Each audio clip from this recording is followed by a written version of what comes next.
तर फडणवीसांना दैवी शक्ती मिळाली असं चंद्रकांत पाटलांनी म्हटलंय. सर्व बाबतीत फडणवीस सर्व गुण संपन्न असल्याचंही त्यांनी म्हटलंय. पुण्यात मंत्री चंद्रकांत पाटलांनी हे वक्तव्य केलेलं आहे.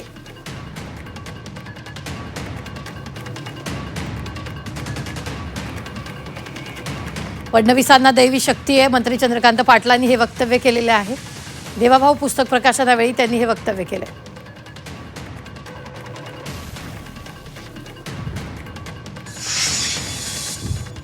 इंग्रजींबद्दल पुस्तकात त्यांनी खूप गोष्टी लिहिल्या आहेत.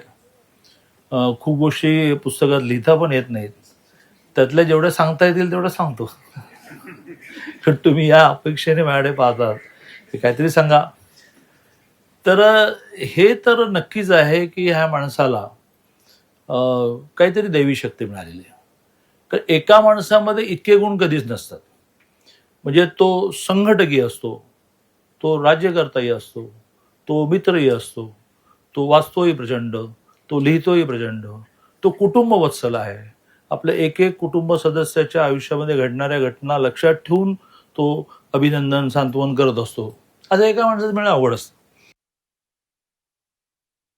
एक प्रसंग आठवतो की ज्याच्यामध्ये आमचं कोल्हापूरचं विमानतळ विस्तारीकरणासाठी केंद्र सरकारने 300 कोटी सँक्शन केले.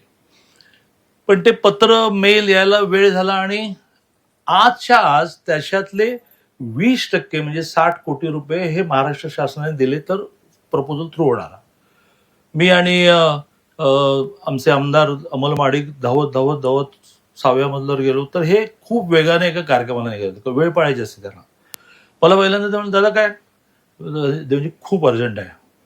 यू बिलीव्ह त्यांनी पॅसेजमध्ये 60 कोटी रुपयावर सही केली की सँक्शन. आणि मग संध्याकाळी आम्ही ती मेल पाठवली केंद्रामध्ये आणि आम्हाला 300 कोटी मिळाले. त्यातून आता या आमच्या कोल्हापूरच्या विमानतळाला भेट द्यायला एक अप्रतिम विमानतळ झालं.